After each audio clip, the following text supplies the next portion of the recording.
Moi aussi, je suis très content d'être ici parmi cette audience très distinguée. C'est difficile à parler au sujet d'Abdelrahim Bouhabid avec tout le monde qui le connaît assez proche, plus que moi. Mais peut-être j'ai une autre optique. Et avec cette optique, peut-être c'est toujours bien de donner une autre vision, comme si je suis un Martien qui est venu au Maroc et je vois des choses peu différentes que les autres. J'ai rencontré Ali Bouhabid il y a 6 mois et c'était un peu comme si j'ai rencontré le père. Parce que quand j'ai parlé avec Abdelrahim Bouhabid, je le poussais. Toujours, je le poussais. Et il est devenu très chaud. Il est presque tombé de son chaise 1000 fois. Dans cette chambre ici, mais c'est tout à fait différent maintenant parce que c'est bien arrangé, moderne. Je suis venu au Maroc pour la première fois en septembre 1960. J'étais assez jeune. En fait, quand j'ai rencontré Alain El-Faizi pour la première fois, il me regardait comme ça. Il m'avait dit, qu'est-ce que vous faites ici? Vous êtes très jeune. Et j'ai répondu, يعلم أنا صغير باش عندي عقل. Avec ça, il a commencé à rigoler et il est devenu mon père, en quelque sorte. Je ne suis pas tout à fait d'accord avec lui pendant les discussions, mais quand même, c'était bien. J'ai rencontré Si Abdelrahim pour la première fois le 15 septembre 1960. Et je l'ai vu maintes fois. Chaque fois que je suis venu au Maroc, c'était assez souvent. Maintenant, j'habite à Tunis, dans un appartement près de l'université. L'ambiance est tout à fait différente d'ici. Je ne sais pas si je peux donner une conférence comme ça là-bas. C'est plus difficile. C'est la raison que j'étais très content de venir ici. C'est difficile. Avant que je suis venu au Maroc pour la première fois, j'ai rencontré Mehdi Benbaka à Paris. J'étais étudiant avancé à Princeton, aux États-Unis, et je viens de terminer un papier. Pour un cours, c'était un peu fou, ce papier, mais quand même, je l'ai donné à Mehdi. Il l'a lu. Et il était choqué. Parce que dans ce papier, j'ai cité Mehdi en Chine. Il a donné beaucoup de discours quand il était en Chine avant 60. Et il voulait bien savoir comment je l'ai trouvé. Parce qu'il a pensé que tout ce qu'il a dit en Chine était pour les Chinois. Et pas pour le monde. Et le choc était tellement grand quand je l'avais dit, mais monsieur Benbaka, les Américains sont en train de chercher partout dans le monde pour tous les discours qui passent. Et votre discours était mis dans les papiers des discours de la Chine, qui est ouvert à tout le public américain. Et moi, je suis allé dans la bibliothèque à Princeton et je l'ai trouvé. Avec ça, je suis devenu ami de Mehdi Benbaka. Il m'avait donné une introduction à tous les cadres de UNFP à ce moment-là, au Maroc. Et avec cette lettre, je suis allé pour voir Si Abdelrahim Bouhabid. Les choses que je veux faire, c'est de lire de mes notes de ces moments-là. Un garçon de 26 ans qui était un débutant ici. Mais quand je le lis maintenant, ça va, il y a des choses dedans.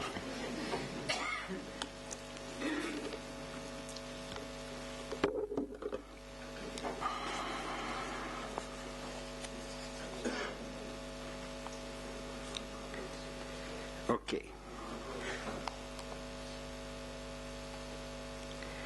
J'ai pris un taxi de cette maison. Et Bembaka m'avait dit avant que Betana était un plateau où, dans une installation moderne, beaucoup des enfants du peuple ont battu les maisons. Ils sont admirés par la masse populaire comme un exemple de ses expectations pour ses propres enfants. En effet, Bouabid, le fils d'un pauvre menuisier, qui a habité avec sa famille au-dessous du plateau Betana, a grandi comme un self-made man, devenant un homme d'État marocain très important. Le chauffeur de taxi m'avait demandé si je voudrais aller au Dar lui aussi. Je lui avais dit non, Dar Bouabid. Il exclamait Aïe, Houa Ibn Slah, confirmant les mots de Bembaka.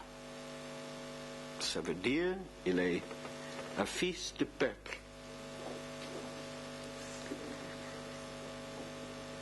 Et j'ai écrit le suivant après les entretiens. Je fais ça toujours, j'écoute, et cet entretien était 4 heures. Et c'était normal. Et je ne sais pas comment il a trouvé le temps de le faire. Mais c'était un homme de cœur qui voulait bien aider les gens qui s'intéressent dans ce pays. Et s'il y avait quelque chose entre les deux, il pouvait continuer sans limite. Quelquefois, j'ai eu tellement faim, j'ai dit, je dois quitter. Je ne pouvais pas continuer. Et lui, il était prêt de continuer. Maintenant, mes impressions. La première impression de M. Abderrahim Bouabid. Bouabid est peut-être le politicien le plus beau du Maroc. À peu près 43 ans, il est mince, grande, avec une peau foncée. Son visage, comme une statue, a beaucoup de lignes, desquelles on peut voir des moments durs de passé. Mais il y a aussi sur ce visage un sourire perpétuel et tordu, qui lui donne l'air d'un homme qui a gardé un sens d'humour et la mort des autres êtres humains, sans peu dans le cynisme qui venait de souvenirs très amers et jeunesse, quelquefois pleine de misère. Et de ça, nous avons longuement parlé. Il me semblait plus un idéaliste qu'un homme de politique. Un homme de réflexion et pour cette raison, un sceptique. Il manque l'autorité sûre de Bembaka. Bembaka était fâché avec moi une fois, je ne voulais pas être dans la même chambre avec lui. Et l'augmentation assurée de Youssoufi. Le secret de son popularité, même parmi les Istiklaliennes, dérive peut-être de ses réactions intensivement humaines vers ses adversaires politiques. C'est le seul grand cadre de UNFP, à ce moment-là c'était UNFP et pas USFP, et l'UMT que j'ai rencontré jusqu'à maintenant qui n'a pas même une fois dit le mot réactionnaire pour décrire ses opposants. Il parle plutôt de ses qualités humaines, surtout, il m'avait dit, avec ceux que j'ai connus et avec qui j'ai travaillé. Il considère ces différences avec eux comme une suite de quotes, milieux différents, des expériences différentes qui amènent à des perspectives tout à fait différentes. Au sujet des Istiklaliens, il m'avait dit qu'ils sont des gens très fins. Beaucoup d'eux sont très sincères et vraiment veulent bien aider les gens. Mais le background, et c'était le seul mot en anglais, il n'a jamais utilisé pendant toutes les années que je l'ai connu. Background, ça veut dire précédente. Le seul mot anglais il a utilisé, les forces d'agir différemment. Il pense que la compassion et la charité et beaucoup de sermons vont fixer le problème. Ça ne va jamais marcher. Et le cercle devient vicieux. Pour plusieurs Istiklaliens, il a eu des bien mots, surtout sur Alal El-Fazi, et sur ça, je veux parler un peu. Pas longtemps, parce que je sais, c'est après le futur, il y a des autres choses.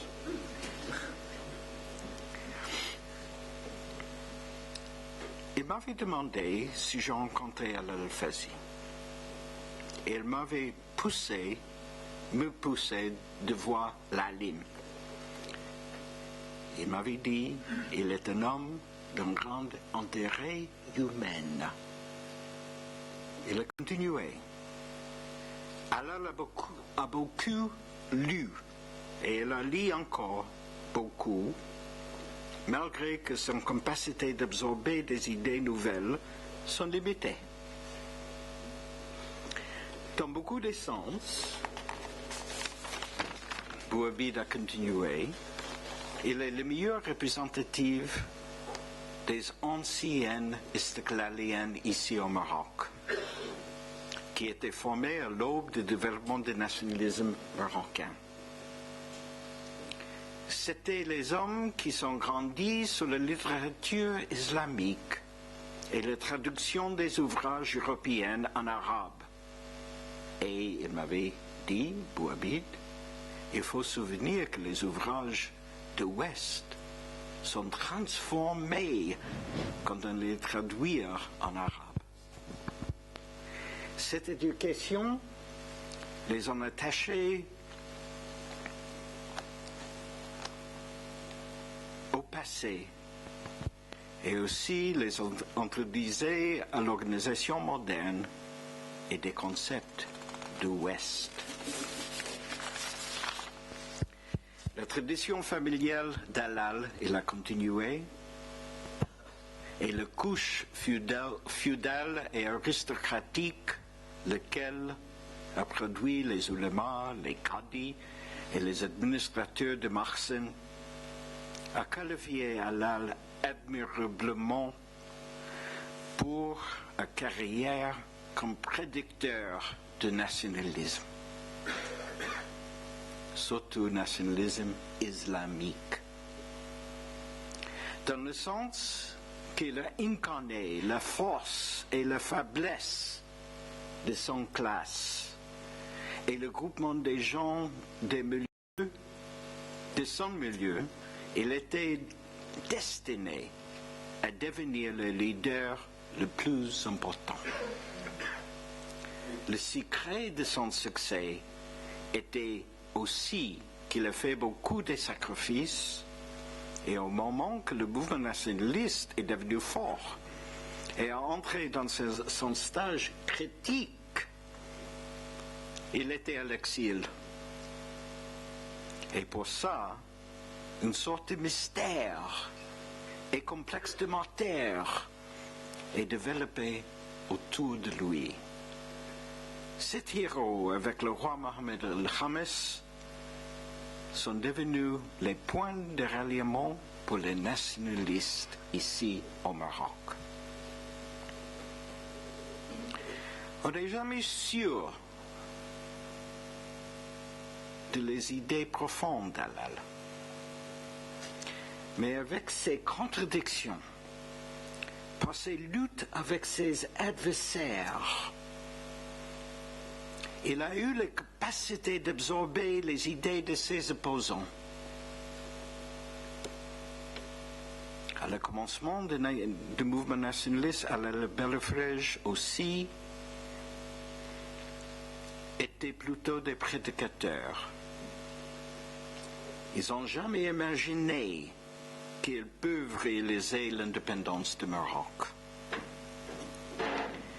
Ils voyaient ces rôles comme des prêcheurs qui vont réveiller le peuple et les portent les bons mots. Mais l'histoire est allée trop vite. L'industrialisation, la formation des nouvelles agglomérations ont facilité les communications. Tout est arrivé si vite.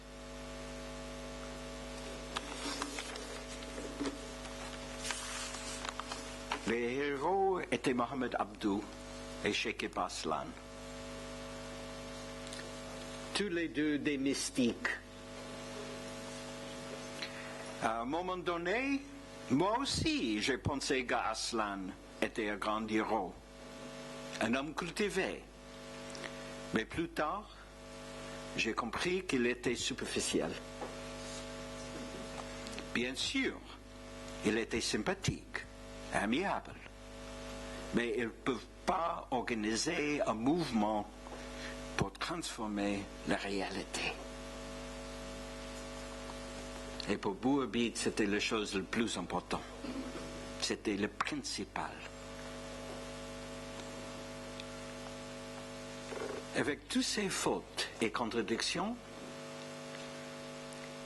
et je continue avec Boabid sur Alal, parce que je pense qu'il a un cœur pour ses opposants, pour les adversaires, et il veut bien les comprendre parce qu'il a cru qu'il faut travailler avec eux, malgré tout, n'importe qui était l'adversaire. Alal peut s'adapter aux situations nouvelles. À la fin, il gagne, même en pleine possession de nouvel dynamisme. C'est la raison, en 1951, il m'avait dit, au moment de la crise franco-marocaine, de quoi vous parlez, madame, que Ben Barka et moi souhaitaient qu'Alal était avec nous. Nous avons dit à ce moment-là, si seulement Alal était parmi nous, il est un fou qui est capable d'animer les militants. Il a un esprit de fanatique. Il est capable de tout assimiler. Mais ils ne vont pas toujours les différences entre noir et blanc. Il lit beaucoup et il a la capacité énorme pour les détails et le travail. Il veut parler de tous les sujets. Et il se voit comme un homme universel. Et même quand on sait que tout qu'il dit n'est pas la vérité, c'est bien clair qu'il est plongé dans tout. Je voudrais terminer avec une quotation que j'ai trouvée quand j'ai commencé de lire tous mes notes. Et je voudrais dire que j'ai promis à donner tous mes notes à cette fondation. Ça veut dire tous les entretiens, tout ce que je fais ici est vraiment, tout de suite après les entretiens, j'étais comme ça, comme un petit fou aussi, en train de faire tout ça, et je pense que toutes ces choses doivent rester au Maroc. Pour les étudiants qui viennent, qui veulent bien comprendre cette période-là. J'ai trouvé ça parmi mes notes, une quotation d'Abderrahim Bouabid, du journal Afrique Action, qui bien sûr n'existe plus. Jeune Afrique, oui, mais à ce moment-là, ça commençait. Abderrahim avait dit au sujet de monarchie. Et il faut se souvenir que les années 62-63 étaient très chaudes. Je l'ai vécu ici, et moi-même, j'ai peur de rien du tout, j'ai eu très peur. Pour mes amis et pour moi-même. Et pendant cette période-là, il a dit beaucoup de choses aussi à part, en privé. Mais ça, c'est un public qui est très important, parce que ça, c'est la position que le monde connaît officiellement. Ou bien, comme nous le souhaitons, Hassan II décidera d'être un monarque arbitre, tiendra compte de la réalité politique qui est inquiétante. S'il comprend que sa personne n'est pas en cause et que seul nous préoccupe l'avenir du pays, nous sommes tous prêts à collaborer avec lui. Car encore une fois, nous ne sommes pas des anti-monarchistes de principe. Les monarchies préoccupées de continuité doivent se résigner à accepter la règle du jeu du système démocratique. Dans ces cas, il y aura alors une nouvelle chance de redémarrage pour le Maroc. Merci beaucoup.